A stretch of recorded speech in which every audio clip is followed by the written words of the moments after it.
सुप्रभात बच्चों, आशा करते हैं आप सब अच्छे होंगे, स्वस्थ होंगे। लाह की चूड़ियाँ पाठ की पिछली कहानी में लेखक ने अपने बारे में बताया था तथा बदलू के बारे में बताया था, जिसमें बदलू लेखक को रंग बिरंगी लाख की गोलियां दिया करता था तथा यह भी बताता है कि शादी विवाह के अवसर पर ढेर सारे रुपए मिलते हैं। तो बच्चों, आज हम कहानी के आगे के दृश्य का अध्ययन करेंगे, जिसमें लेखक यह बताता है कि बदलू को कांच की चूड़ियों से चिढ़ थी। वह किसी महिला की कलाई पर कांच की चूड़ियां देखकर गुस्सा हो जाया करता था।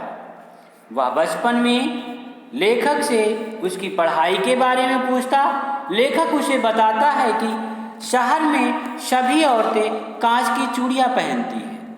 वह लेखक को रंग बिरंगी लाख की गोलियों के अलावा गाय के दूध की मलाई तथा आम की फसल के समय खाने को आम दिया करता था।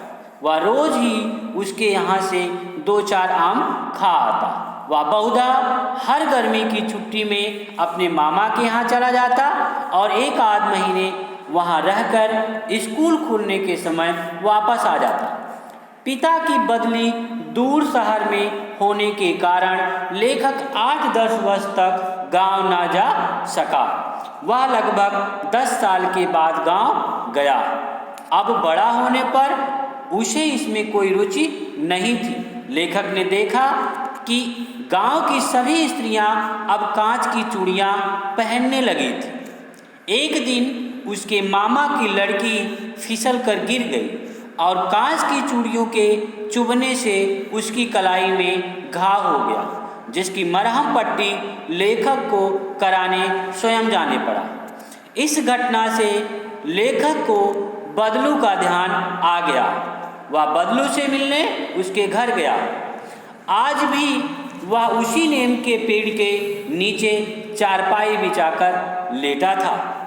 बदलू काका का शरीर बुढ़ा हो चुका था तथा उसे खांसी भी आ रही थी। बदलू ने लेखक को पहचाना नहीं। तब लेखक ने उसे अपना परिचय दिया, जिससे लेखक को बदलू पहचान गया और बोल पड़ा, आओ आओ लला, बैठो, बहुत दिन बाद गांव आए हो। हाँ, इधर आना नहीं हो सका काका, लेखक चारपाई पर बैठते हुए उत्तर दिया। फिर कुछ देर शांत बैठा रहा कि लेखक ने इधर उधर दृष्टि दौड़ाई तो देखा ना तो बदलू की मचिया ही नजर आई, ना ही भट्ठी। आजकल काम नहीं करते काका, लेखक ने पूछा। बदलू की लाख की चूड़ियों का कारोबार समाप्त हो गया। बदलू काका ने लेखक को बताया कि आजकल सभी काम मशीन से होते हैं, खेत भी मशीन से जोते जाते हैं और फिर जो सुंदरता कांच की चूड़ियों में होती है, लाख में कहाँ संभव है। तो बच्चों, आज की कहानी में बस इतना ही।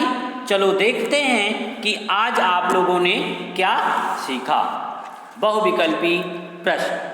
आपका पहला प्रश्न है, जब लेखक यह कहता है कि शायद औरतों की कलाई नाजुक होती है, तब उसकी वाणी में कौन सा भाव मुखरित होता है?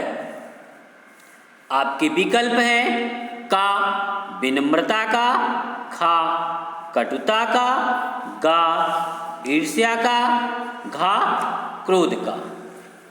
तो बच्चों, आपके सही विकल्प हैं खा कटुता का। आपका दूसरा प्रश्न है, बदलू के मन में ऐसी कौन सी व्यथा थी जो लेखक से छिपी ना रह सकी?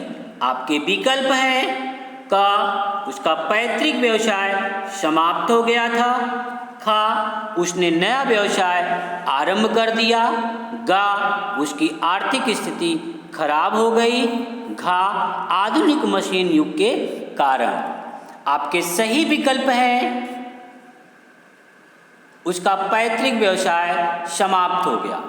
आपका अगला प्रश्न है, जब लेखक बदलू से मिलता तो बदलू अक्सर उनसे किस संदर्भ में बात करता था? आपके विकल्प हैं का चूड़ियों के व्यवसाय के बारे में, खा लेखक की पढ़ाई के बारे में, गा शहर के जीवन के बारे में, घा लाख की गोलियों के बारे में। आपका सही विकल्प है का लेखक की पढ़ाई के बारे में। आपका अगला प्रश्न है, चूड़ियों के बारे में पूछने पर बदलू उदास हो गया, उसकी इस उदासी का क्या कारण था? आपके विकल्प हैं का मशीनी युग, खा कांच की चूड़ियों का प्रचलन, गा कांच की चूड़ियों की सुंदरता, घा उपर्युक्त सभी। तो आपके सही विकल्प हैं घा उपर्युक्त सभी। धन्यवाद बच्चों, आपको अगले वीडियो में पुनः मिलते हैं।